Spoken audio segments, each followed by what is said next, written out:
Actually, according to the Wikipedia page, it looks like Nut and Honey was in existence for like 25 years. Oh, hey, I'm Wow. Utterly Geek. Huh. I'm Darren Oh. Bell. Welcome to No, Utterly he Geek. is We're Utterly here to Geek. talk about. Goodbye. Yep. I am Utterly Geek. Wally and I are signing off. I'm Yep. Spartacus. Yep. Hi, Done. Utterly we're, Geek. we're gonna go make our own podcast with blackjacks and hookers. Yep. Fine, I'll just talk about 1980s breakfast cereals. Hey, listen, Better Vitamin dead. King. Fucking dead, man. Fucking Kaboom was an amazing cereal. I don't give a shit who I you don't know are. if I had Kaboom. Kaboom. Kaboom. Go back, watch the first Kill Bill, because Kaboom is the breakfast cereal that she Oh. pulls her gun out of. Yes. Oh, yeah. okay. And that is a legitimate cereal. It's basically It's almost like it looks like fucking Fruit Loops, but with marshmallows? Yeah. Yeah. But it was clown themed. Okay. It's fucking Kaboom. Listen, breakfast cereals are kind of awesome. Mm-hmm. Horatio Magellan Crunch is not actually a captain. Mm. Like, if you look at the actual stars and bars. Hey, we're Utterly Geek. We're here to talk about video games. Nope, this is our 80s cereal podcast. Nah, man. 80s Yeah, this is a cereal serial podcast. No gaming today. Yeah, sure. I'm all for it. Let's do it. Let's write it down. So there were Let's go. originally 5 monster cereals, not just 3. Yeah. You had Count Chocula, Frankenberry, and Boo Berry, but there was also Fruit Brute, who was a werewolf, Oh. I remember that one. Yeah, Okay. yeah. and Yummy Mummy, which Oh, was like yeah. I forget what the flavor of Yummy Mummy was. But they brought them back like 2 years ago, really, like for one season. And those are the only cereals that are seasonal that I'm aware of that are like Halloween themed. You can only get them like this time of year. Oh shit. Which I saw a Halloween billboard driving to work today, and I felt real bad about that. Yeah, there's Oh, there was God. fucking dude. There was like a Spirit Halloween costume store was opening up like last week or 2 weeks ago, and I was like, Yeah. motherfucker, it's like middle of August. Like, calm the fuck down. Yeah, it seems like they Nope. keep starting holiday stuff earlier and earlier now. It's just Earlier, like, yeah. Hey, we're going to But start that's- at 2 days earlier than last year, and now we're going to start 2 days earlier than the year before. And it's just like, Oh my god. fuck you. Stop it. Yeah. If you do seriously. the math on that, I think they came to the conclusion that if things keep creeping and on the same pace, I think it's like 2025 advertisements for the next Christmas will start December 26th. Yeah. Like if it keeps up at that pace. Yeah. Oh god. Anyway, we're Utterly Geek. Mm-hmm. We're here to actually talk about video game news. Are we though? I don't know. I mean, whatever. If the mood strikes us. Yeah. Sure. And I guess. I don't know about you guys, but I'm in the mood to talk some game news. Mm-hmm. No, fuck Uh, that. I'm just kidding. Let's start with the continuing saga of Filip Miucin. Oh Jesus Christ. IGN, shortly after we cut last week, got out there and said, yeah, we are actively removing everything he's done. Mm-hmm. After he got out there and basically challenged Jason Schreier, he had a YouTube video that was a non-apology Yeah. about his goddamn plagiarism. Yeah. It was awful. I didn't see it. I read the transcripts. He basically said, go ahead. Keep checking me out. And they said K and found dozens of examples of plagiarism.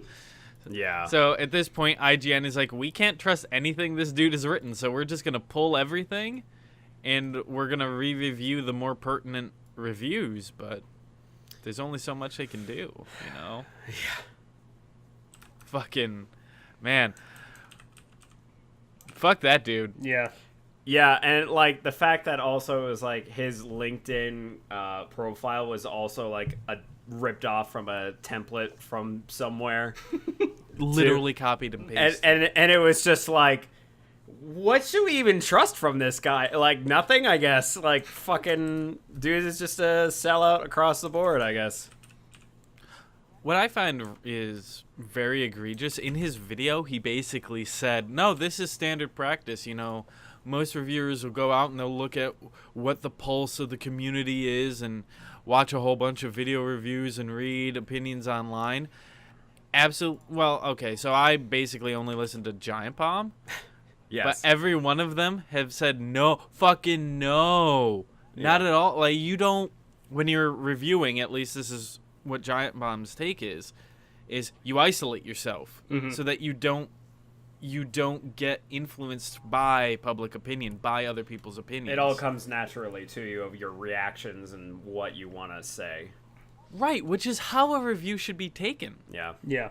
Like, you want a natural, off-the-cuff reaction, untainted by, the zeitgeist opinion on whatever title you're working on. Yeah.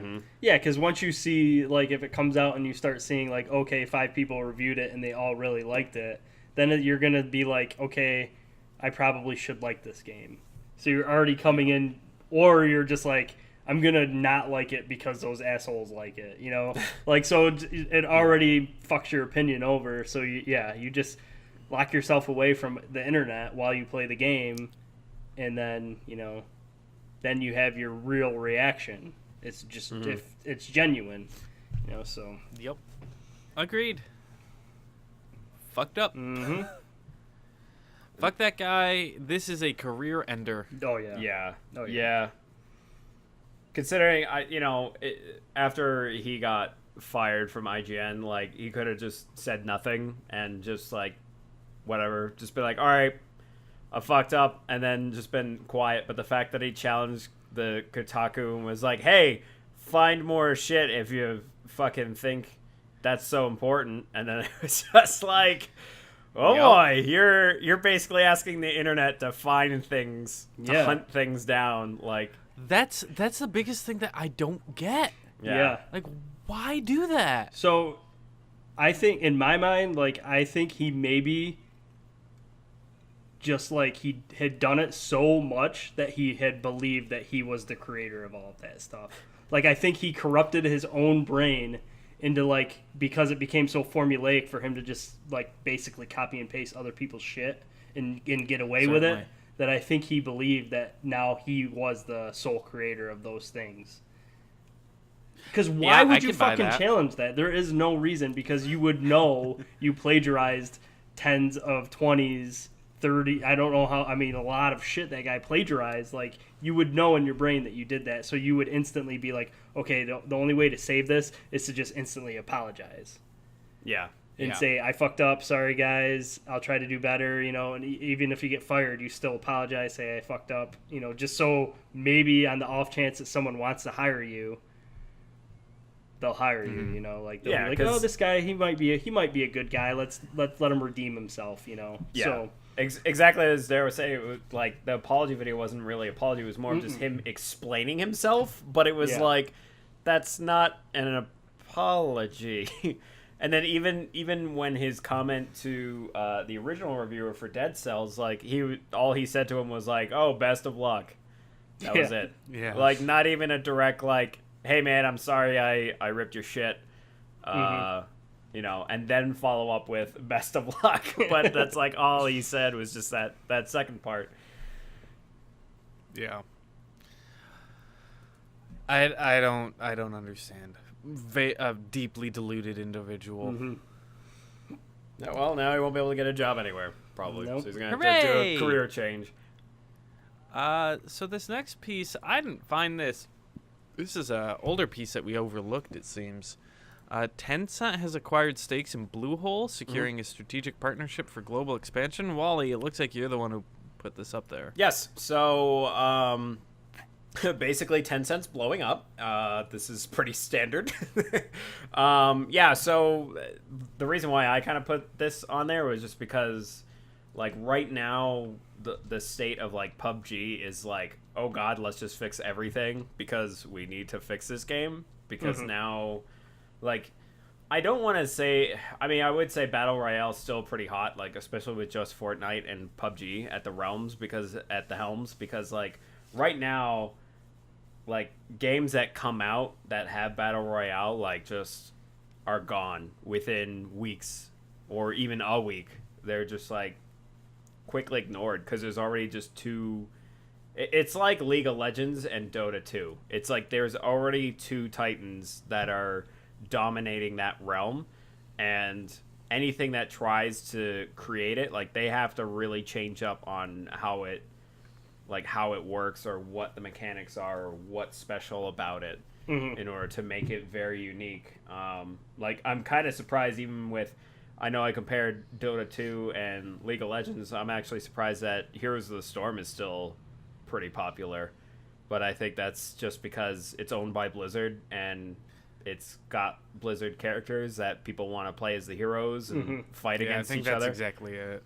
And so that's why it's like so popular still as a MOBA. And also it's the mechanic of the leveling up system being across the entire team instead of individuals. That's like a huge difference between both games.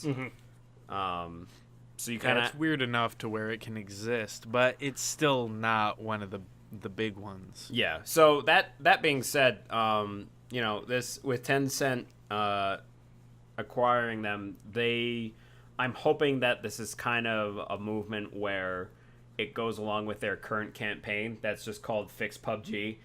That is basically they had a roadmap as for the rest of the year as to like what they're gonna fix, and it sounds like that Tencent, with them kind of dipping their toes in there, that they'll be able to at least bring in a team and kind of like incorporate their skill sets to kind of really bring it up to where that game should be.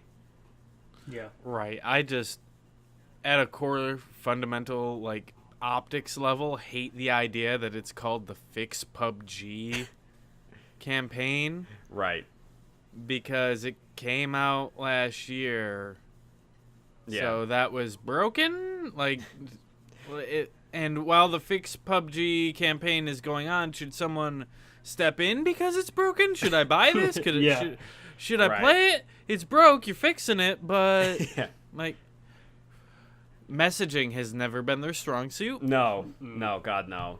But yeah, because it was like when it was in early access, it ran fairly well, and then 1.0 happened, and it was just like fucking somehow worse than it was, and it was just like, how is this possible?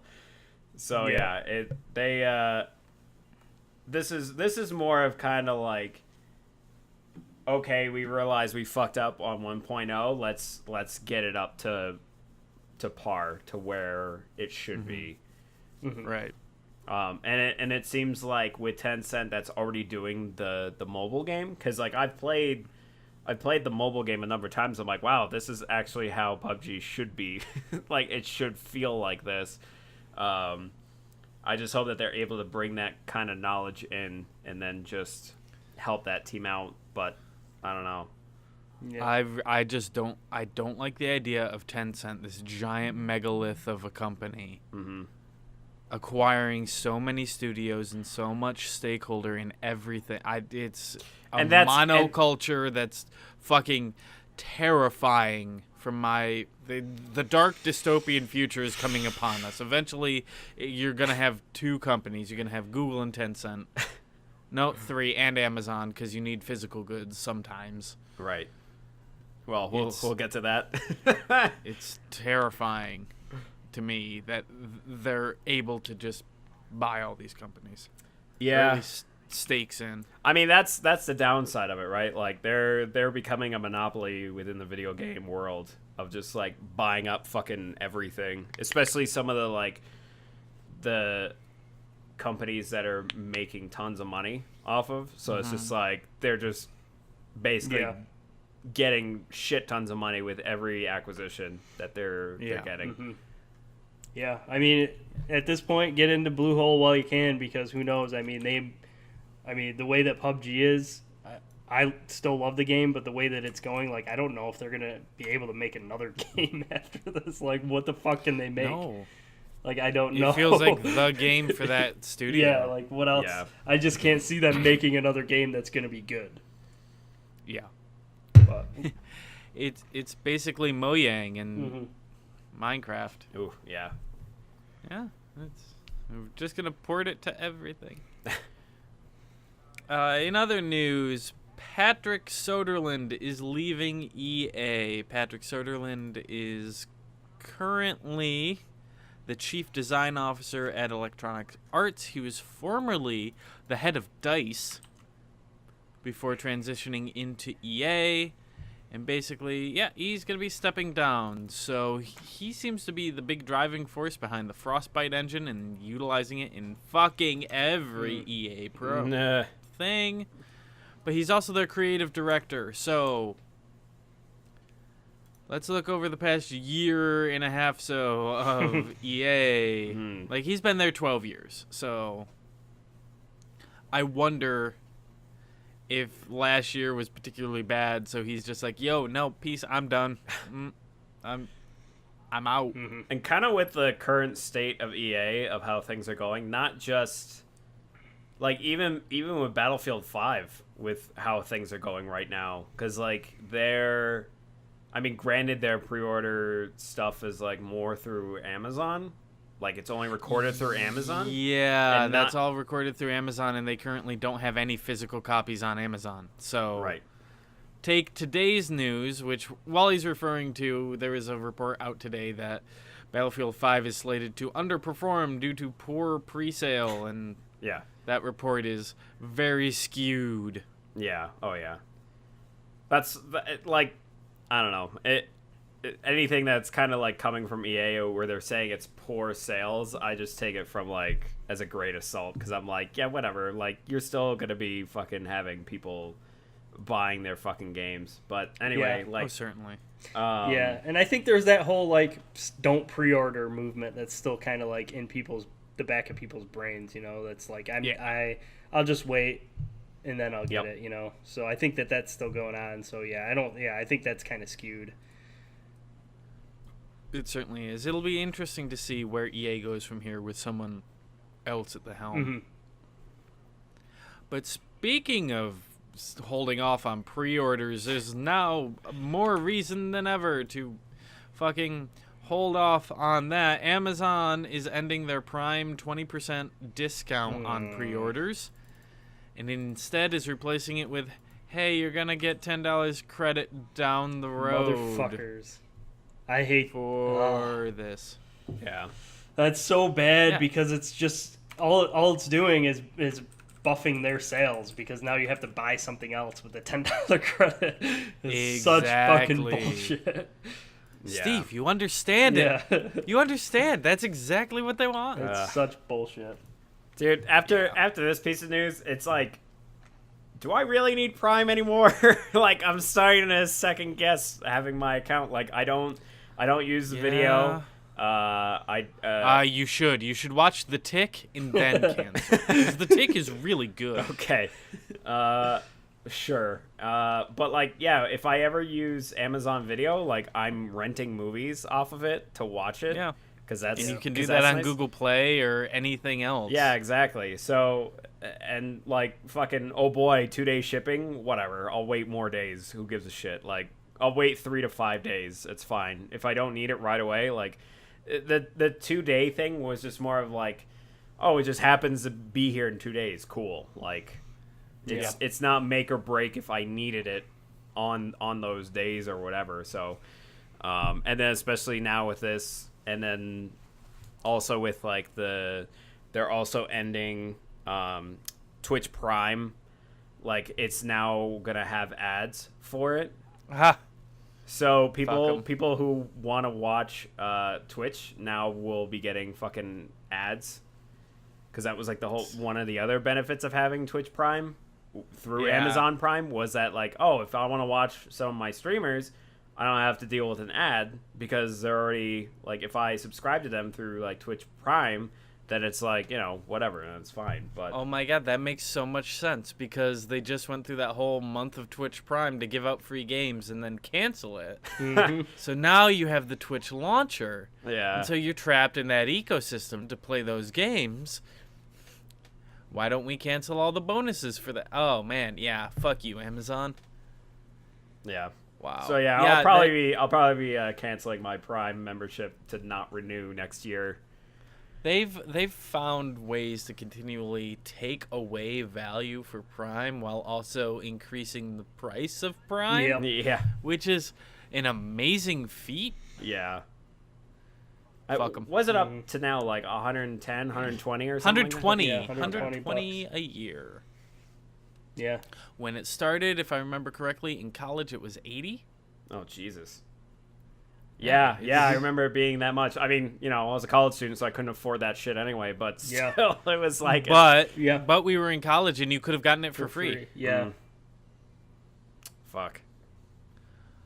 Well, you might get ads on Twitch now, but there's a brand new kid on the block. Steam.tv has launched. Yep.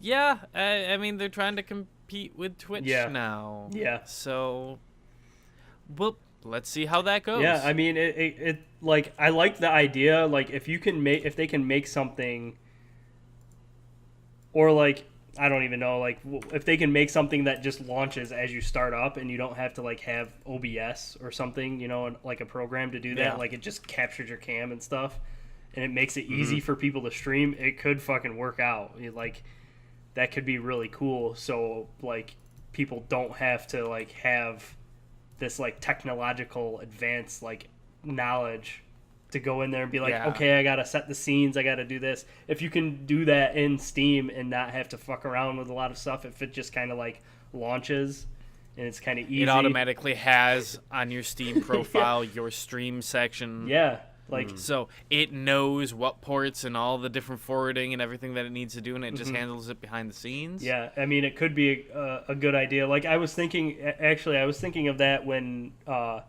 we were talking about, I just didn't bring it up. I was thinking about it when we were talking about Discord, like, selling games. I was thinking about, what if they, like, had it so they capture you and they do it like Twitch. Like, if they integrated that, like, that'd be a really cool idea.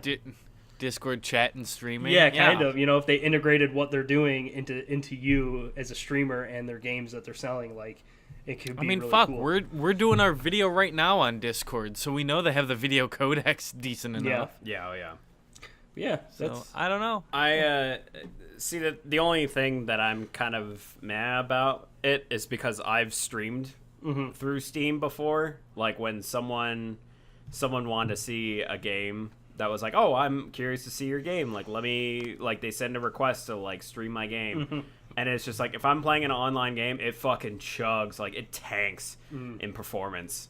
With mostly just internet, mostly with, like, network connectivity. But I kind of hope that's a little bit better now, because, like, because if I can't have, like, OBS on, and if I'm gaming, then it's coming in fine. Yeah. Like, while streaming, while playing an online game, like, everything's working. But, like, with Steam, when I've had people, like, view it through Steam, it's just, like, it tanks. So, I'm hoping that maybe they might have fixed that by now, so... Well, it's Valve, and it's a new toy with Valve, so they're going to treat it with a tender love and care and give it the appropriate amount of attention and patch it and update it until it's a perfectly well-oiled piece of software. Yep. They're really just going to throw it in a goddamn dumpster and kill it. Yep. Yeah. But it's a good idea. Yeah. I wonder where they're going to go with it. Hopefully those kinks are ironed out. Yeah, I'm interested to see it. Yeah. From what I've seen, and the temperature of the internet is basically, Yeah. I'm sure there's people that are curious to see how it performs, but I think overall, it's kind of like Twitch is just so fucking big at this point, man. It's hard. It's gonna be hard to. Yeah. It seems like a lot of what Steam and Valve is doing right now is trying to catch up on what's been out for the last 5 to 10 years.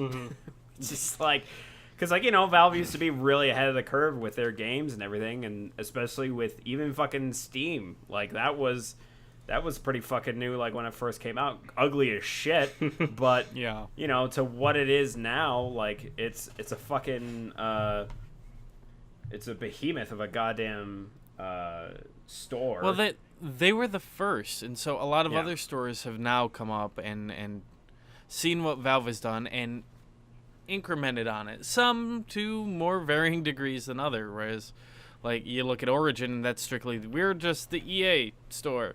Yeah. Wow. I mean, they have other games on there, but if you're gonna pick between Origin and Steam or GOG, like, the fuck? Like, what do you think they're gonna pick? Yeah. Well, not Origin. No. But GOG has launched a new initiative today to remind people what differentiates them from Steam. And it's their FCK DRM initiative. Yes. It is a website that you can point people to. I dug through this. It's literally fckdrm.com. Mm-hmm.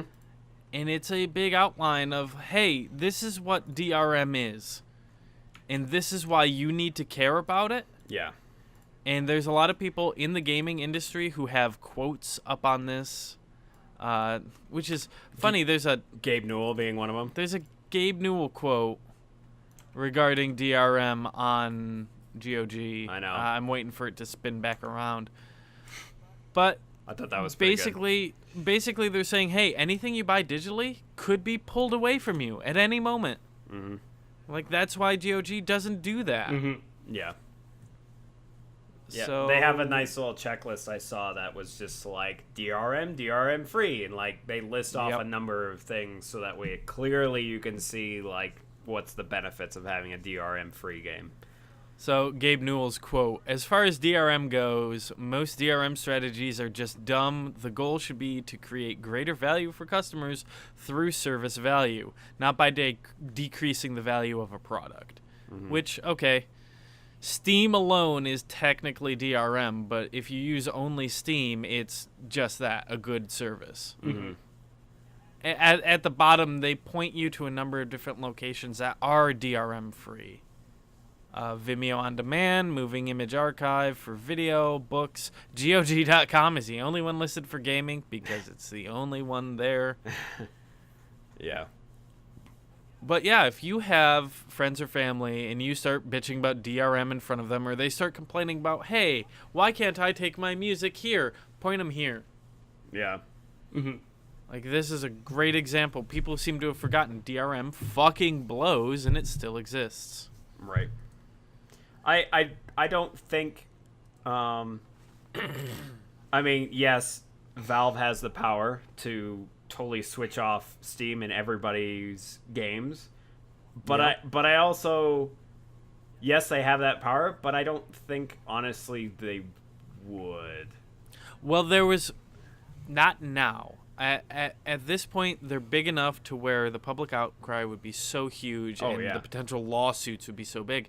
But when Steam first started, and the only games on there were Half-Life 2 and Counter-Strike, there was this real concern that, like, what happens if you just pull the plug? Mm-hmm. What happens if your servers go down? Yeah. Why can't I access my games because your company fucked up? I'm paying this money. I should be able to play it. Yeah. Like, those were all and whenever a new service crops up, those are always the problems and always the concerns. In fact, GOG is guilty of this as well. There was one weekend before, they didn't announce they were going out of beta. They just were trucking along, and then suddenly one weekend, the website went down. No one could log in. No one could get to the things that they purchased. Oh, shit. So everyone started fucking panicking. Next Monday, they come back up. They're like, oh, well, we're launching. And they had a really terrible video where they showed up as monks paying for their sins. And that just didn't fucking land right. Like, oh, we are so sorry. And they're dressed as monks. It's like, no, fuck you. No jokey shit. You should have gotten out ahead of this and said, hey, listen, by the way, we're going to go down, but we'll come back. Because for that entire weekend, no one knew that they were going to come back. Mm-hmm. Yeah. So it's ironic that they do that. Fuck them. But they're the only DRM free, so they do good work. Again, messaging is a big problem in the games industry. Yeah. Mm-hmm. Point everyone to fckdrm.com. It's a good website. Hey, you remember when Dark Souls Remastered launched way back in the spring on everything but the Switch when they said it was coming to the Switch? Mm-hmm. We finally have a date for the Switch version. Hooray! That great summer day of October 19th. They've also announced that that's the same day that the Dark Souls trilogy will be launching on all of the other systems. Yep. Hooray! It's coming out at least. Yeah. Yeah. If It's coming out, and is it- it'll still sell. Is the remastered included as in well. the trilogy or no? Yes, it's all three of them remastered. So, do you remember when the Wii U came out? And they had Mass Effect 3 Yes. And on the Wii U. And then the And it came out the same day as the Mass Effect trilogy on all the other systems. Yes. This is the same thing. Right. This is the same fucking deal. I'm curious to see how well Dark Souls Remastered sells on the Switch, given that it is portable. Yeah. Right. Like, that's the big feature for Dark Souls on Switch. Yeah. Yeah, I mean, I'm interested. I probably won't buy it for Switch, but I'm just interested to see it because, like, actually, lately, I've been having a hard time playing games undocked. Like, I don't know why. Like, I've just been having, like, issues. Like, I don't know. Like, I just can't. Well, issues like how? Like with it's you? just, or I the think it's system? more with me. No, it's not the system. It's more with Okay. me just being like, I can't play it like this. Just getting like frustrated and then docking it.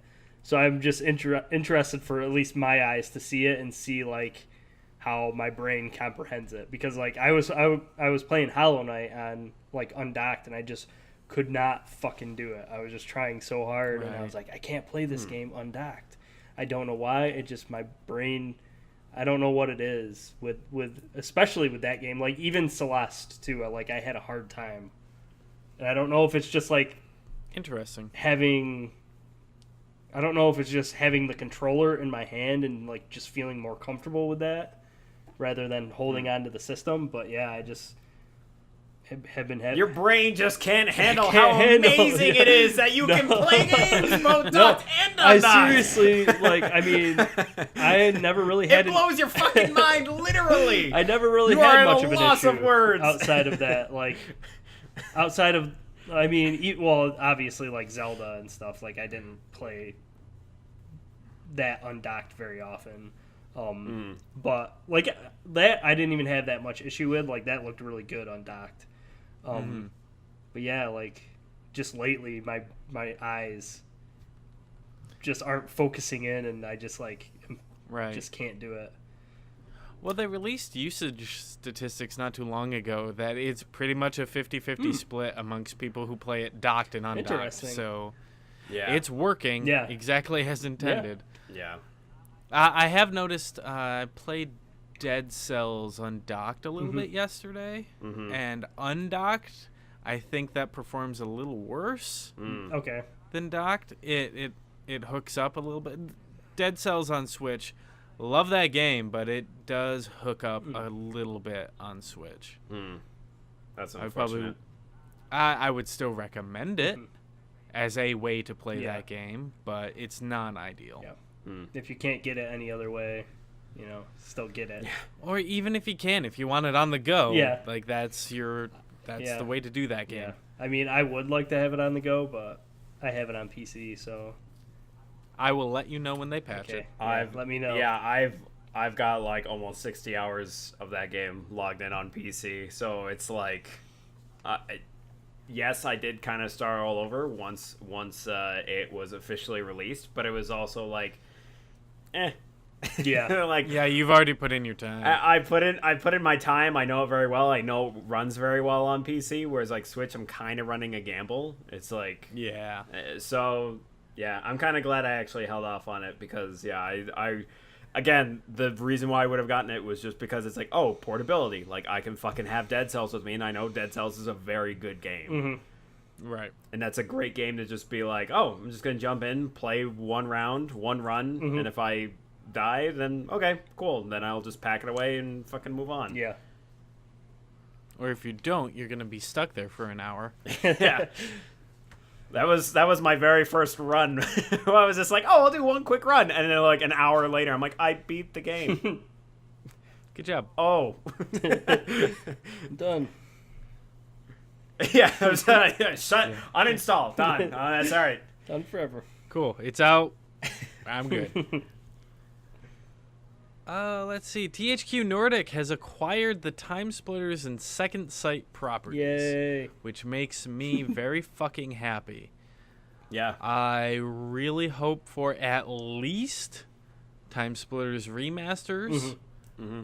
But I should hope we get a brand new Time Splitters 4. My question is, wasn't that kind of in the works for a very long time? It was and then it got Free done? Radical. Oh, okay. Yep. It was after Haze. Do you remember Haze Jesus. for the PS3? Oh, Jesus. Yeah. Is that the one with the guy with like the fucking yellow helmet? The and it's yellow broken? helmet. Mm-hmm. Okay. Yeah. Haze is the reason we didn't get another Time Splitters. Oh my But god. Steve, if you had to choose and they only could remaster one, do you do 2 or do you do Future Perfect?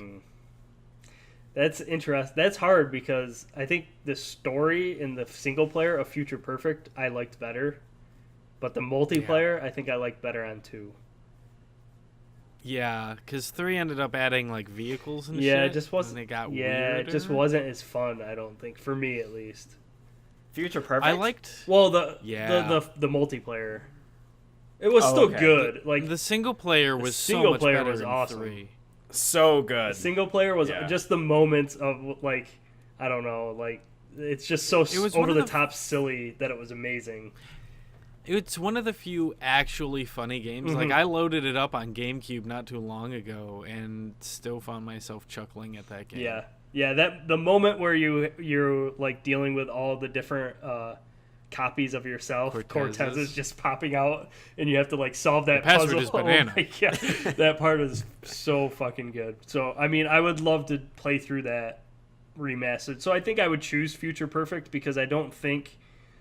Like, the multiplayer isn't as good as 2, but I think it's still good. So... Because, see, that's the problem that I come down to. Like, if you pick 3, you pick Future Perfect, which is the better narrative and mechanically the better game. But you can't reload your map and play Anaconda 4-player. Yeah, that's true. Oh my god, Which Anaconda. I would Jesus posit Christ. to- If I could tell you how many say- times I fucking listened to that goddamn track. Oh, Jesus, yeah.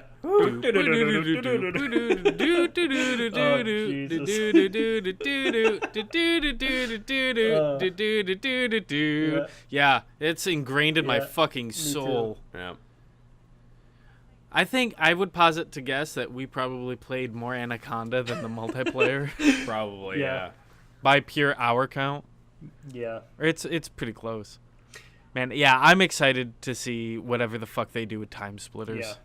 Yeah, and... Yeah, Hayes was only... Sorry, No, that's sorry, all right. Go ahead. I'm researching this because I wanted to watch an actual trailer. Yeah, it was exclusively only PS3. Mm-hmm. Which is weird, I guess. Well, remember, the running gag that generation was PS3 has no games. Mm-hmm. Yeah, that's true. Featuring a new song for Hayes by Korn. Oh, yeah, Jesus. okay. Oh, God. And it also, like, looking at the trailer of it, it just looked like it was nothing but just, like, fucking... It was the brown shooter era. Oh, it definitely was. And it was a lot of just browns, and, like, the only thing that was distinct was that fucking yellow helmet and armor, and that was it. But, like, you know, you're not looking at that because you're looking at the dudes that you're shooting at the entire time. Brown and gray. Yeah. Ugh. God. Awful. Yeah. Oh, I was gonna say with like remastering Future Perfect or Time Splitters 2, like the multiplayer might not be that important anymore because it just might not feel that good. But I would want them to include it in its original form. Yeah.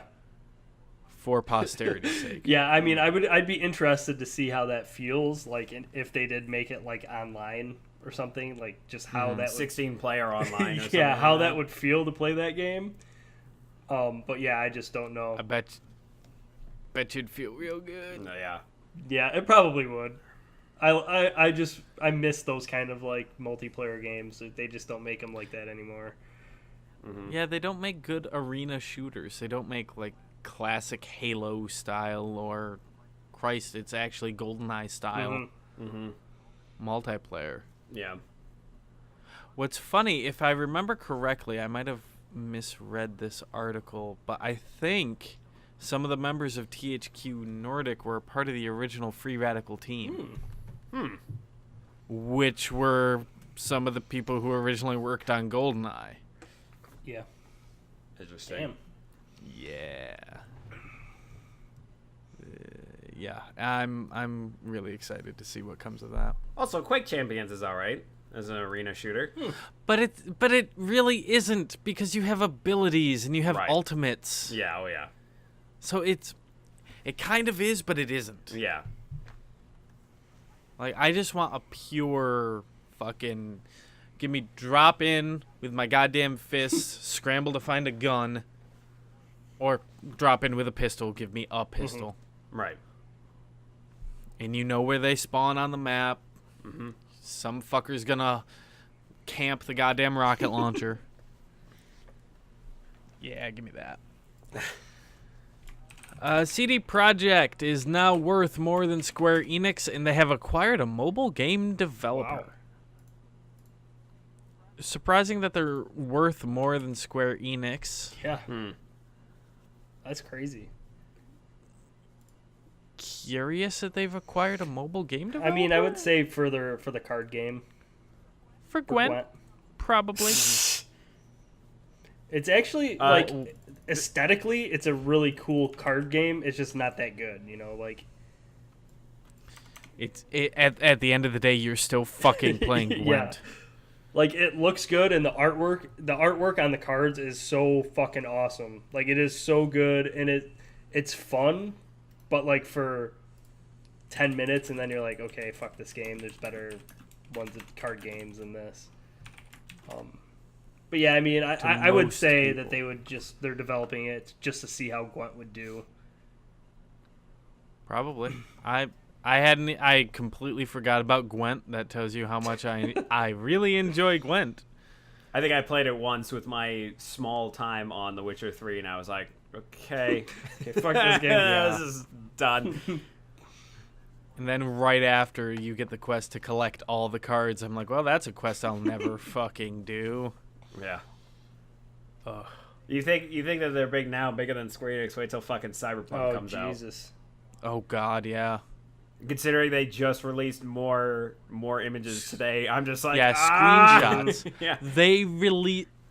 That boggles my mind. They released screenshots in 2018, and people lost their minds. Let's put... Wow. Cyberpunk most hyped game Jesus. of the next X amount of years. Yeah. Oh, yeah. Certainly. Screenshots. It's fucking 2018. Well, I'm willing to bet we'll probably see gameplay next year, E3. Game Awards. Nope, Game Awards. You think so? I think we'll see him at the Game Awards. Okay. That'll be a way for them to close 2018. Be like, here's your first gameplay teaser thing. Everyone will lose their fucking mind. Actually, everyone's head will literally explode. Let's see here. New Microsoft Studio, The Initiative, has acquired new talent from specifically former talent of Santa Monica Studio, Rockstar, and Crystal Dynamics. Nice. That sounds like a very promising studio. Yeah. But the more I read about this, the more I read about how Microsoft is acquiring these studios and getting these companies on board to make the games, the more it makes me feel like they've fucking just given up this generation. Yeah, oh yeah. And just acquiring all these companies to be like, yo, why don't you make something for our next machine, like right now, so that we come out of the gate with a bajillion fucking games. Yeah. Yeah. I mean, and that's fine. Like, just have Microsoft be all they focus on is just focus on their fucking console to have these games go out on. Like, if Focus on their platform. yeah, Focus on their operating system and their feature set. yeah. Make sure all that shit fucking works this time. Yeah, because if they focus on that, then that's where that's something where they can put all their effort into and then not have to worry about anything else. And it's just like, all right, cool. You guys make out these fucking games, sweet. Yeah. Like, Yeah, that's it, and that's all they have to do. I mean, looking at it, like it's kind of sad for people who have Xbox One, but it's a good business plan for them because they're like, hey, we're not going to sell a lot of Xbox Ones anymore. Like, it's just not going to happen. So we have to focus on giving people good games to launch the next thing that we are releasing, so we get more sales because the Xbox One just didn't do that good, you know. So it's almost like the Wii U, where it's like, hey, we got to focus on coming out strong with Switch and selling as many fucking Switches as we can. And they did that, and I think Microsoft is probably looking at that and going, oh, fuck, that's what we got to do, you know? Like, we got to do that with the next system. Yeah, I really like how they're all kind of carving out their own niche within the greater games industry, whereas Nintendo's focusing on being this weird fucking hybrid monster mobile home console system, which is really well executed upon from a hardware perspective. You could have just stopped at being weird because that's just how they've always been. Like, they've always just been in that corner doing their own thing and just, like, doing their own thing. my point is that they finally found a way to marry together their home consoles, which have never really been the strongest performers. The Wii was a weird exception to that. Yeah. And their handhelds, which have been consistent powerhouses. They found a weird way to unite those two. And then you've got Microsoft that's kind of weirdly uniting PC and console together. Right. In this fucked up goddamn, like, hey, we can play with each other kind of way. And then you have Sony just being a game system. Like, do you want to just have a traditional game system? Just buy a PlayStation. Right. Like, we're simple, we're easy. Yeah. It's neat to see that kind of differentiation. Yeah. It also makes me realize that dating back to the Xbox 360 era, PlayStation has no games. Next generation, Nintendo has no games. This generation, Microsoft has no games. They've each had their turn in the barrel. Yep. Let's hope they all have games next time around. Yeah, it just sounds like next generation. It'll just be like an explosion of fucking games for every system. And it's like, god damn it, I don't know what to have. I can't afford all of them. Everything's coming to everything. Yeah. Fucking, we got Crash Bandicoot. I don't know. I feel like Sony is probably up next for not having games. I don't know, because, like, I mean, yeah, Sony's been killing it with a lot of their exclusives, but, like, seeing this movement with Microsoft of how they're just, like, acquiring all these different developers just to be like, all right, get ready, because we're gonna have fucking tons of lineup of games coming out for Xbox. It's like, okay, we obviously know that's coming. And then with the Switch, it's like, we know that there's tons of games that are coming out, like, either whether they're exclusive or being ported over to the Switch. We know that's coming. Whereas, like, Sony's kind of like in a weird spot right now where it's like, yeah, I know there's going to be sequels of games coming out for PlayStation, but I don't know. Like, I mean, surprise us. There's really nothing that...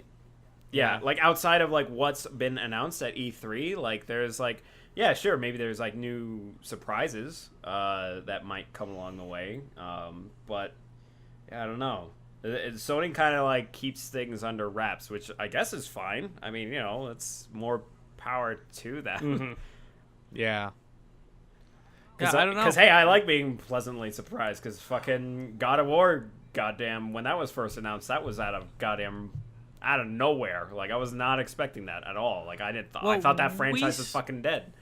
We still don't even know how much longer this generation has in its fucking gas tank, you know? Yeah, exactly. So who the fuck knows? We still have Death Stranding. Yeah, Yes. Death Stranding. I think on this generation. Whatever the fuck Maybe, that is. Yeah. Whenever the Whatever fuck that is. is, whatever it is, yeah. I mean, Is that a swan song or a birthday yeah. present? I mean, still have good production companies like Santa Monica and Gorilla and Naughty Dog and those studios. that game company. Yeah. So they're really they're there and they're established. So I think they don't really have to acquire all these game companies. So I think right now we're just not going to hear a lot of news about them. But I think Xbox or Microsoft is going to come out strong, and it might be this point where people are like, Microsoft has more games than Sony does. Yeah. I think they'll still have their quality though. Like they'll launch with Oh, yeah. Horizon 2 or something like that, and people are gonna be like, "Oh shit, I gotta buy the new PlayStation because Horizon 2's on Yeah. it." Fuck, yeah, we still have Last of Us 2. Last of Us 2. Yep, that's another one. They still have quite a bit in the pipe. Oh yeah, no, I'm not saying that they don't. It's just like beyond those games. Yeah. Yeah. It's hard to tell like what is on the way. Yeah, yeah, and I think we still have a couple years before next gen consoles hit, or even are really announced. I think 2020 is when we get the announcement, but that's just me thinking with my gut. Yeah. I'm basing that on fucking nothing. Yeah. So Gamescom is going on right now. So that means lots of game announcements, and the one that I am fucking most goddamn pumped for, Supermassive Games, creators of Until Dawn, have announced that they are creating a series of games that they are calling the Dark Pictures Anthology. Okay. These are going to be on PC, PS4, and Xbox One. Nice. Until Dawn being previously a PS4 exclusive. The official blurb from Supermassive boss Pete Samuels. Each games in the Dark Pictures Anthology will feature a brand new story, setting, and characters. The anthology format gives us the opportunity to tap into a variety of horror subgenres. We've identified 39 that we'd love to represent in the anthology, but that would take some time. The first game in the anthology is due out next year, 2019, entitled Man of Medan. Medan? M-E-D-A-N. Which stars a group of people who go diving for treasure and end up battling the horrors of the deep. Decisions will determine who will and won't survive in these narrative journeys, Supermassive said. Ooh. So, fucking yeah, that's exactly what I wanted out of an Until Dawn follow-up. Fucking give me something completely different, but with the same kind of mechanics. Right. Oh man, that could be creepy as fuck underwater. Oh Yeah. oh. If this is the future of horror movies, I embrace it wholeheartedly. Yeah. Yes. They've said that they're starting with a trilogy. It is an anthology. They have 3 planned games, but they have ideas for 39. So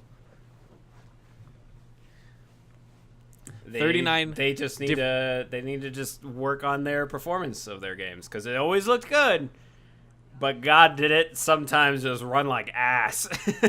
Until Dawn ran fine, in my opinion. Maybe I'm not remembering it. Yeah, there were a few moments where it chugged a There's little definitely bit, some but buggy parts. Yeah.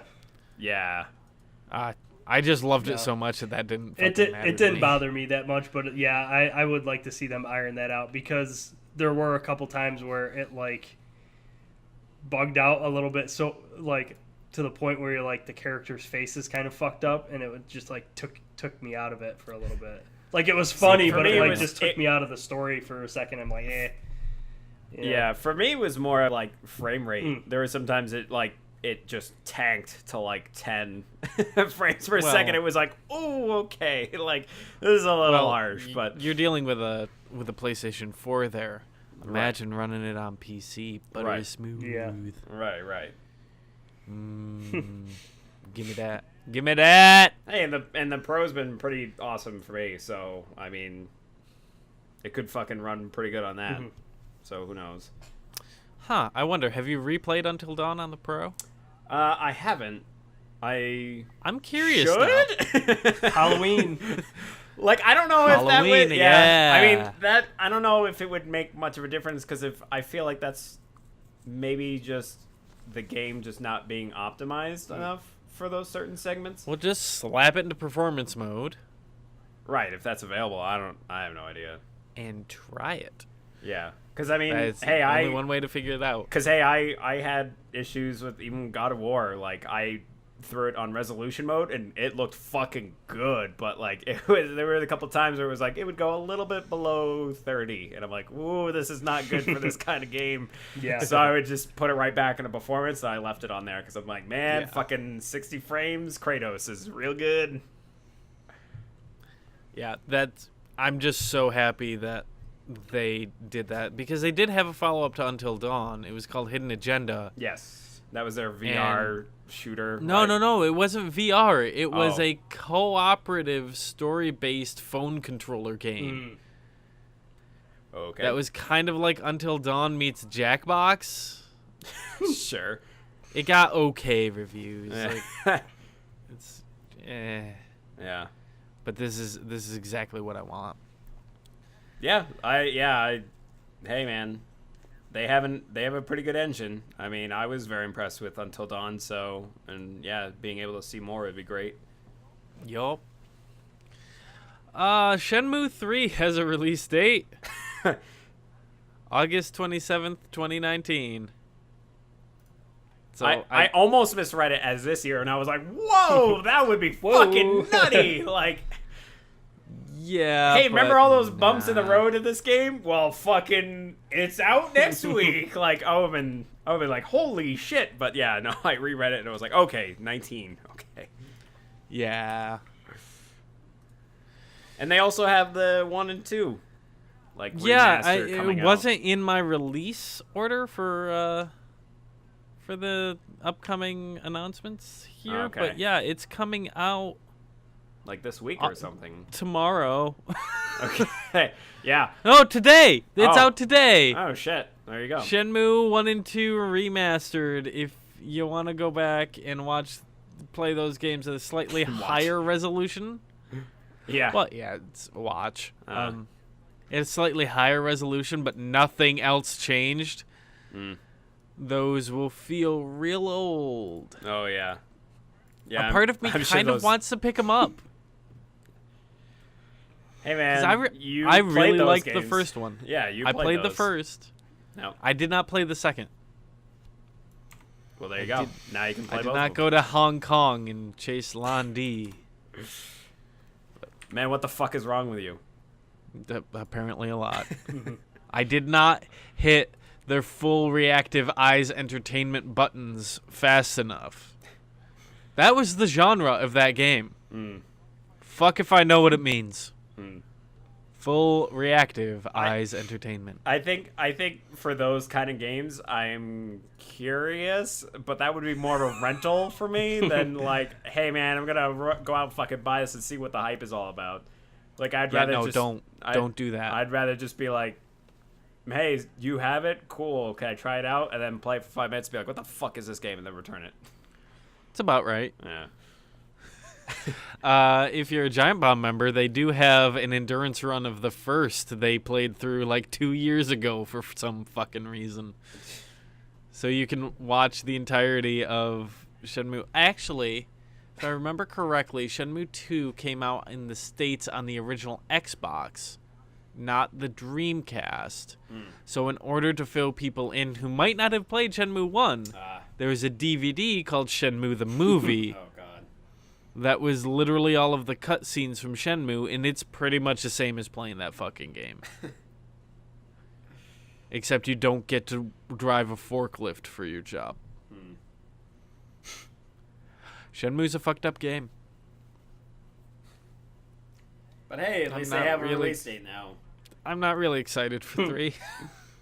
Yeah, And I'm I mean, when that was initially released, you were kind of like, oh, cool. But then, like, as it's been more and more news, it's like been a steady decline of like, eh. Yeah. Well, Yeah, but it's also like how they announced it, because they were like, yeah. "Oh look, here we are at the Sony stage, and here's Yu Suzuki, here's Shenmue 3. All right, let's count down. Yay! Now it's on Kickstarter. Wait, what? Why? What? Why are you on Sony stage? What is the money? Like, who's doing? What the fuck is happening?" Yeah, right. So yeah, bad tastes everyone's mouth. Do you remember earlier this year where there was a tweet from Blizzard of a Diablo light switch, and everyone fucking leapt to a stupid goddamn conclusion that Diablo 3 was going to be on Nintendo Switch? Apparently that was the conclusion from that tweet, because Diablo 3 is coming to Nintendo Switch with all of the expansion content, and it's all on the cartridge. You don't need to download anything. Nice. Yeah. So that could be a neat little version of Diablo 3 if you really want to play Diablo I'm 3. interested in again. it, but If you $60 if you fucking haven't dollars. played, yeah, that's the one thing that I'm like. Yeah. It's a really dated game, and yeah, I mean, yeah, you get like all the content, sure, like even the Necromancer, but like a lot of my time that I enjoyed playing Diablo 3, like yeah, I like playing it alone, but I also played it a lot online, and like, you know, if that game comes out and then once their Nintendo's online system comes around, Nintendo Switch Online. Yeah. Come on, get the branding right. Sorry. Shows how much I care.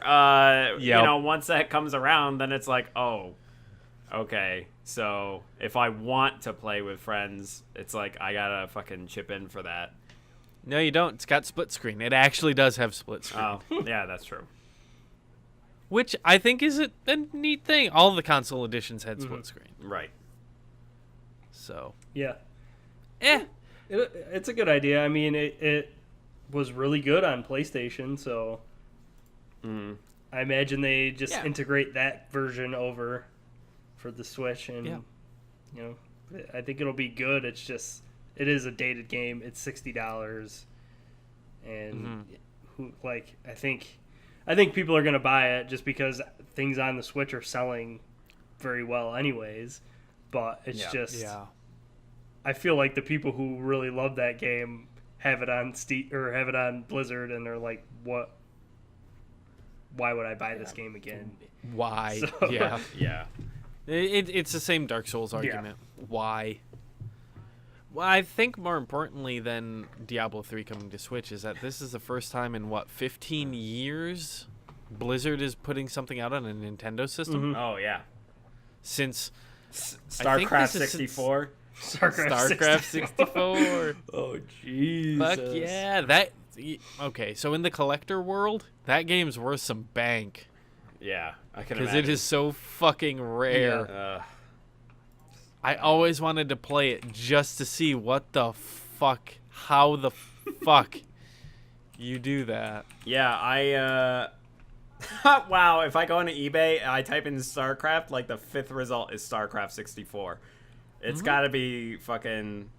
Oh, here you go. There's a new listing, $27.50. You can get it right now. Pre-owned. I don't have an N64 anymore. Boo.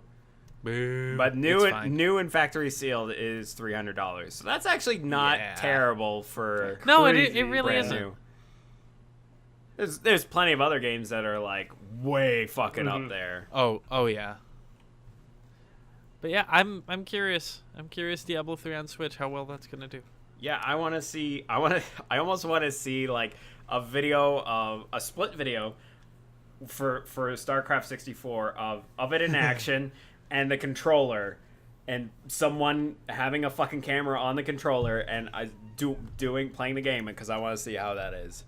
I fucking guarantee you that already exists on the internet. It's got to. It has to. Man. I'll search for that. Keep going. Okay, go for it. In other fucking news to come out of goddamn nowhere, Windjammers 2 is getting made. Sure. So, .emu is the company that now owns the rights to Windjammers, and they they ported it to the PS4, and now it's coming to the Switch. This was actually announced during a Nintendo live stream. All we have is an animated trailer that looks straight out of the fucking 90s. It's like a 90s anime that I would watch the shit out of. But I just don't know. I'm excited but also concerned at the same time. Because a lot of the wonder of Windjammers is the purity of it. So I don't see how they can improve on it. Mm-hmm. Uh-huh. Especially on a console that isn't a Neo Geo stick. So, who knows? Glad it's happening. Cautiously optimistic. Yeah. I'm watching this guy. I did find a video. Someone did record. Of course. They basically what they did was they sat down a tripod, faced the TV, and he had his controller right on the bottom left-hand corner of the screen or of the camera. And yeah, it's like you use the stick to move the cursor around, and then you use the yellow buttons to fucking select shit. Oh my god. Wow. And then it's like you select it, and then once you select, then you have to go into the fucking mini menu, which pops up on the bottom right hand corner of like what you want to build or whatever. So I don't know, Cool. man. I don't know, man. Like, this is weird. Like, Cool. sorry, I guess. sorry for that little sidetrack. StarCraft 64 was a weird fucking thing. I just wanted to see it in action to see how that fucking thing, how it performed. You know what else is going to be real weird? I didn't actually list this, but fuck it. We're right here. Might as well. Paradox has announced that they're taking Stellaris and making a console version of Stellaris. Wow. How the fuck? I think it's going to be StarCraft 64 for the modern age. Like, how the fuck do you make Stellaris a console game? I think in the modern age, people are smarter about it, because I said the same thing about Divinity Original Sin. Mm-hmm. And that's actually a really good console port. Yeah. So I want to see the weirdness that is Stellaris on console. Yeah. So fucking make me hit C buttons to pop up menus to fucking find my religion. Yeah. And this is just fucking weird. This one again. Yeah, this one I didn't know about. That it just like popped up. I'm like, okay. Yeah, it was announced earlier today. Saints Row the Third is coming to Switch. Sure. Okay. Arguably the best Saints Row. I mean, yes and no. With a more modern Saints Row, yes, but from what I've heard, Saints Row 2 narratively is the best one. I'm not playing Saints Row for a story. Oh, I know, because three is when it went real ape shit, but two was like, wow, this actually seems like a good contender for GTA, like a GTA clone. But then but then 3 was just like, fuck it, we're doing our own thing, so we're going crazy. Yeah. So Yeah, they were still trying to be a competitor to GTA at that point. God. So that's everything that I found for news. I don't know if I missed anything, gentlemen. Anything else you guys flag? No. All right, that'll kick us over to emails. You can email us at utterlygeek@gmail.com. That's utterlyg33k@gmail.com. If you send them there, we'll get them here. We didn't get any over the past week, as we normally do not. But you can also tweet at us at utterlygeek at Twitter. That's UTTERLYGEEK on Twitter. Wally handles that guy. And we will answer any questions that get tweeted at us, or we'll bring up your nice comments. Maybe your not so nice comments, just to call you a dick. Mm-hmm. If we don't get them there, we're also on Instagram at utterlygeek. That's UTTERLYG33k on Instagram. Steve pilots that ship, and he does so with great discretion. in great work. You can and a co-pilot, I guess, is me. Wally tools I around guess. on it too. Yeah, I've been messing around with it the past weekend. But yeah, feel free to message and send questions on any of our posts there. We'll bring them up here. I didn't get any on Instagram, at least. Lastly, and not leastly, we're on Twitch, twitch.tv/CPTWally. We live stream and come join Talk Twister in the show. Wally's constantly looking at chat when he's not Googling how to play StarCraft 64. Man, I was too curious. I'm sorry. I wanted to know. Hey. I wanted to know. Yeah, it's As such someone a who weird put thing. so many hours into StarCraft 1 and 2, I wanted to fucking know how it ran. So feel free to question us during the show. If it's pertinent, we'll bring it up in the conversation. Otherwise, we'll bring it up here at the end of the show. We've got a couple.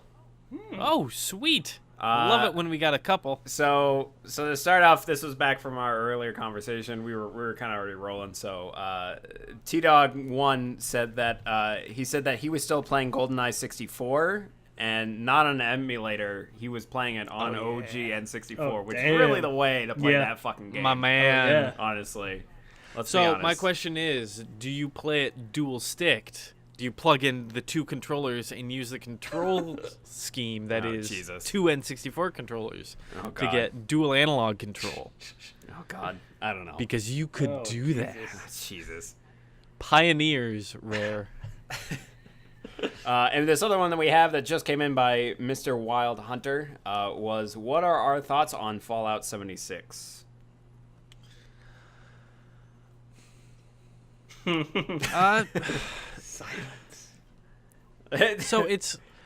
I just recently had a whole conversation with my current roommate, and he had the entire opinion that my opinions on Fallout 3 were wrong, and that Fallout 3 is a garbage game for garbage humans. And he proceeded to send me about 6 hours of videos to Back that up. solidify his argument. So you know what? Fallout 3 is not a bad game. It is a Bethesda game. Mm-hmm.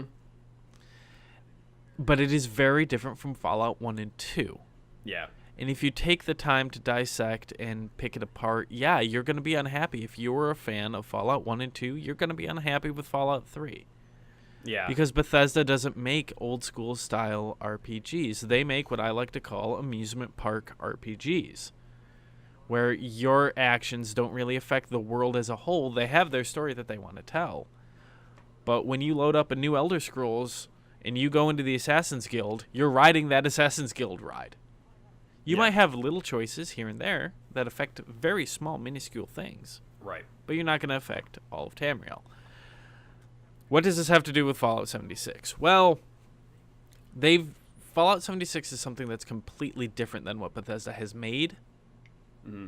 And it's not necessarily what I want out of a Fallout game. I'm going to keep an eye on it. Mm-hmm.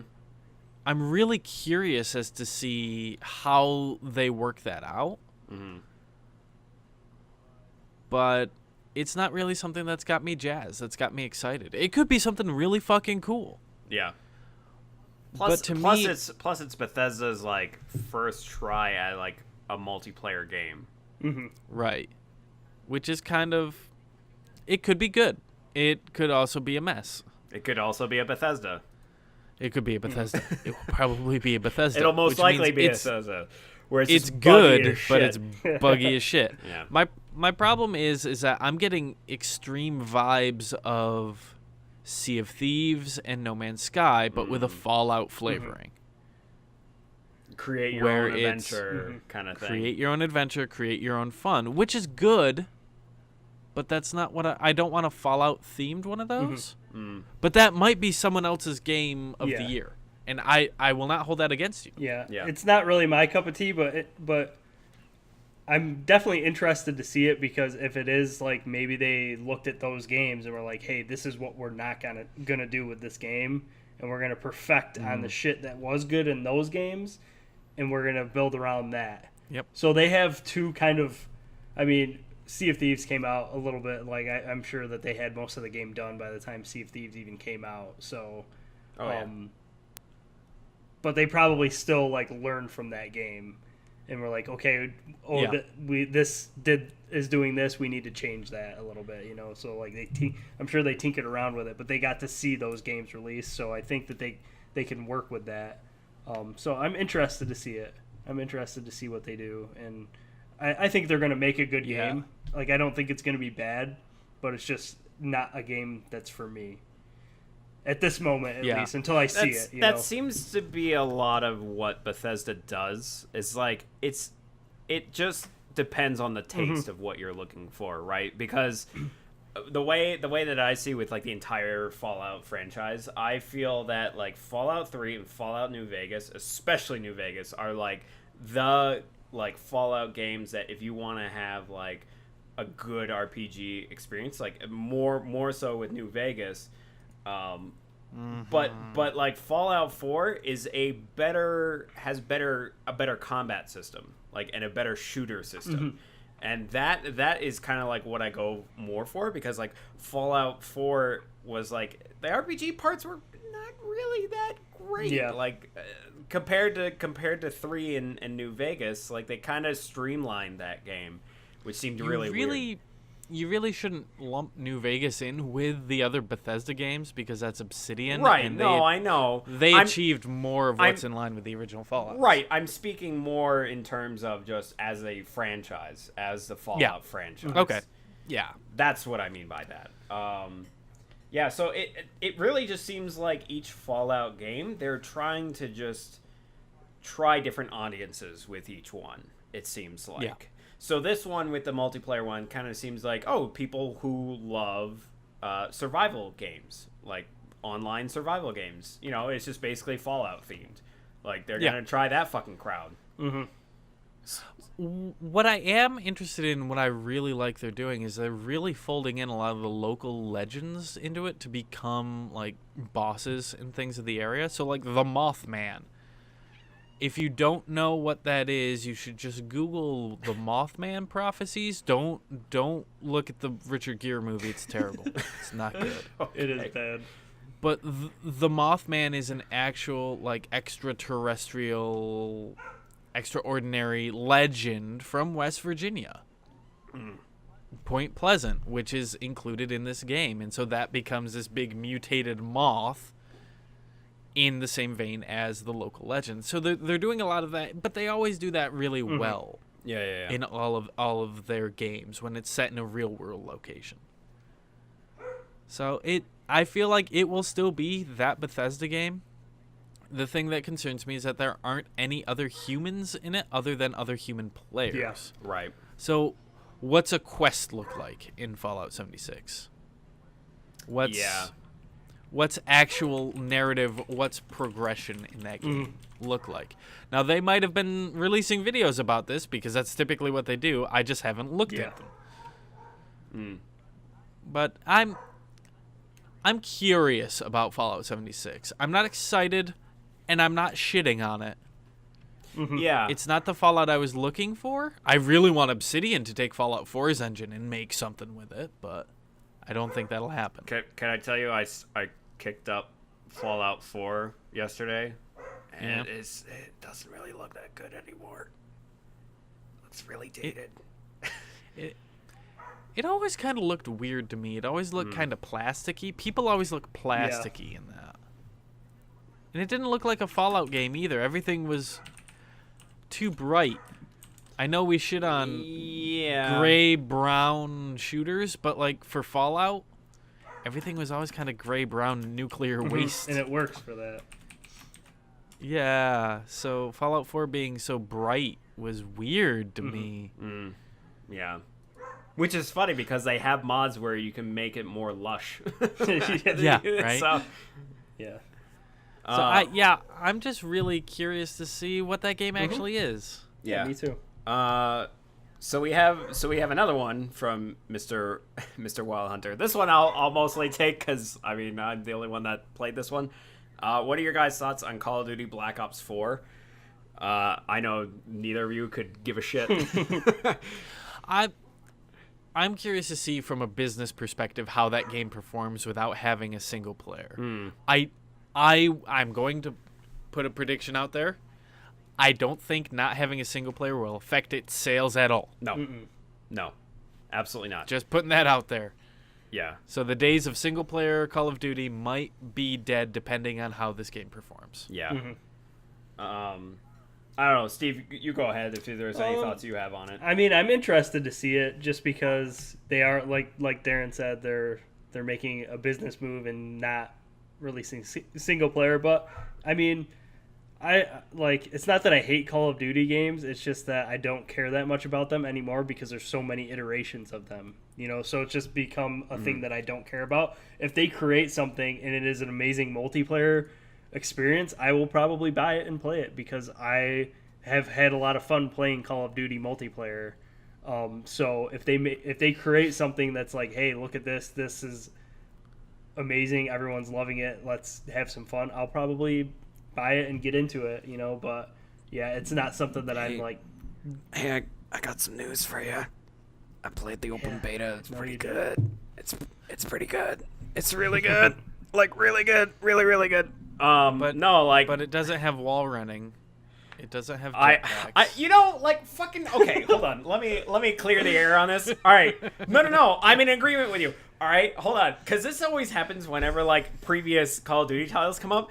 People are always like, man, Advanced Warfare fucking sucked. And I'm like, are you kidding me? That one was like the most fucking fun. Like with all the wall running and sliding and lasers and shit. Like that was awesome. That's legitimately the only one that I've actually enjoyed. That's the one that I've enjoyed the most. Yeah, that was the one that you and I played the absolute most. Yeah. And like that one was fucking awesome. And like so many people. Real good. And I know exactly why, okay? It's because people were like, oh man, the fucking, like, I didn't like all the wall running and boosting and shit. And it's like, I know why. It's because I actually saw someone play it, like, on a controller, and it fucking cramps your hands with all the shit you gotta do. Yeah. Like, whereas on PC, it was sense. like, on PC, it felt so fucking good. It was so easy to do because, like, you use boost with shift to, like, boost around, and, like, you're sliding and running, like, constantly, like, all that shit you could do so easy on a mouse and keyboard. Whereas, like, people on a fucking controller, you're limited on what you can do. Like, I think it was, like, something like the boosting. You had to push in on one of the sticks, and it's like you also had to aim at the same time while you're boosting to the sides and, like, all this other shit, and then, like, get back to running. It was just... I can understand why there was a lot of people that were like, man, that fucking game was bullshit. But, like, dude, on PC, that fucking game felt so goddamn good. Especially on multiplayer, like, I loved it. I don't know. And I know a lot of people said that, like, the laser was overpowered. Well, yeah, but, it's a fucking laser, so sorry. Yeah. They tried something new with that. That's why the only loadout I ever used was a custom loadout that I called Shakira that was nothing but a laser and a shotgun because I only hip fired. Yeah. Because those hips don't lie. Yeah, I mean, I'm actually kind of interested to play it just see it because... I don't know. It's been a long time since I've actually even really touched a Call of Duty game, and I had a lot of fun playing the multiplayer of Call of Duty. So, and I kind of want to change it up a little bit. So I'm interested. I wish I reached out to you in that case for the open beta. That was like 2 weeks ago. Yeah, because the one thing that it just felt like a game changer to me was they added. I mean, I guess they're kind of going the ways even more of Overwatch, where you have multiple abilities, but you can change out what abilities they are. Like the ult for everyone is different depending on what class you have. Okay. But everything else you can swap out as to like what you carry with you. So one of them, which I was like, man, why would I ever not use this, was a stim pack to heal yourself. Mm-hmm. And like that shit like changed everything on combat situations, because it wasn't down to, a guy sees me first and he'll get the kill, because I can easily just hide around a corner or back up from a wall or like get behind some cover, hit the stim pack, and I'm back to full health. So then I can be like, I know that guy's there, so now I can come around the corner fucking firing away, and I can get the advantage. So there's like a lot more strategy to it now. With just that, like, one thing. I mean, there was other stuff, but I didn't get to unlock and try them. But just the stim pack alone, I was like, man, this fucking changes just... It's not always like, I'm going to die every time because they spotted me first. Yeah. That's not the case anymore. Like, now you can get behind cover, heal yourself up, and be ready to go again, or just keep running. Like, so, like, there's a little bit more strategy to it now, and that's why I was like, this is weirdly really good as a multiplayer. Yeah. But you're saying that there's character-specific abilities, so that sounds more like a Rainbow Six Siege type Yeah, situation. right. Interesting. But they've had that since Black Ops 3. Oh, okay. That was incorporated into Black Ops 3, which I play a lot on PS4. Yeah, I got guilt-tripped into that one. It was more like my brother was like, "Hey, did you get it?" And I was like, "No." He's like, "Well, go get it so we can play it." I'm like, "All right, fine." But yeah, no, it's just it felt good. All they had was just like their regular multiplayer, like fucking 6v6 or 8v8, whatever it is. Kill confirmed type stuff. Yeah, I mean they did have so they bundled up their team deathmatch and kill confirmed as one category, and then they had like your objective based stuff, which was more of like the control points, and they kind of added a battlefield mode where it's not, you had 2 control points that you had to take over, but you also had X amount of lives between both teams, and if one depleted, then the team would win. That was like defending or whatever. So they kind of took like what Battlefield did, and it's just like on a smaller scale, like just map wise, but it's still like objective wise it's the same, where it's like you take control of one point, and then once that first point is captured, then the second point opens up, and then everyone tries to fight for that. Oh, okay. So it's like what Battlefront or Battlefield did. Yeah. Bad Company 2. Yeah, where it's I think it was like called Control or something. I think that was like the mode. Yeah, something like that. I don't remember. Rush. It was Rush mode, and That's what it's called, Rush. Yeah. So they incorporated Rush into Call of Duty now. And it's interesting. So Call of Duty incorporating another game's mode under a different name, or Dude, sometimes like, the same name. at this point, there it's one of those things where it's like Call of Duty's gotten to the point where it takes a lot of little things from every other game, but just like it's just how it's executed, whether if it's done well or if it's like, what the fuck is this? So Yeah. I don't know. Yeah, no, I mean it's whatever. You can't trademark game mechanics. Yeah. So. Yeah, exactly. So I don't know, man. Like I went into that open beta being like, whatever, it's another fucking Call of Duty. But after I played it, I was like, that's kind of a lot of fun. I had fun with that. I don't know. The Call of Duty games have always been like a guilty pleasure, just because it was. No, fucking own it. It's not guilty. Fucking guess own so. it. All right, fine. I enjoy Call of Duty multiplayer sometimes. If I can fucking preach the praises of walking simulators, Tacoma, Life is Strange, you can fucking love your goddamn... Yeah. I like walking simulators Running around too. shooters. Yeah. Yeah. I don't know. Maybe I highly doubt they'll have another open beta, but if they do, then, or maybe they'll do a free weekend thing because hey, it's on BattleNet, and why the fuck not? They may for their Battle At least for Royale PC mode. anyway. Yeah, They may for their Battle Yeah. Royale mode. that one I'm curious about, only because I feel like maybe because they incorporated their whole healing system and whatnot, that could probably change things. Because I always kept thinking with their Battle Royale, I was like, you get fucking shot up and then you got blood on your screen until you die. Like, so what the fuck? Unless you don't. Yeah. Yeah. Like, I fuck if I know. Yeah. So, I don't know. Anyway. That's Cool. it about that. Answered that question. Anything else? No, that is all. New releases coming out this week. Fucking nothing. Let's go over it. Sure. Starting with PS4. How dare you? F1 There's one 2018. there's one game I'm interested in, god damn it. That came out today. Shenmue 1 and 2. Not- HD remastered. Came out today God damn on it. PS4, Xbox One, and PC. God damn it. Unfortunately, the website I look at does not show the current day's releases, so you'll have to fill me in on that one. Otherwise, F1 2018 comes out August 24th on PC, PS4, and Xbox One. Guacamelee 2. Guacamelee 2 came out today on PS4, Xbox One, and PC. Is that correct? I think just PC. I'm not sure about PS4 and Xbox.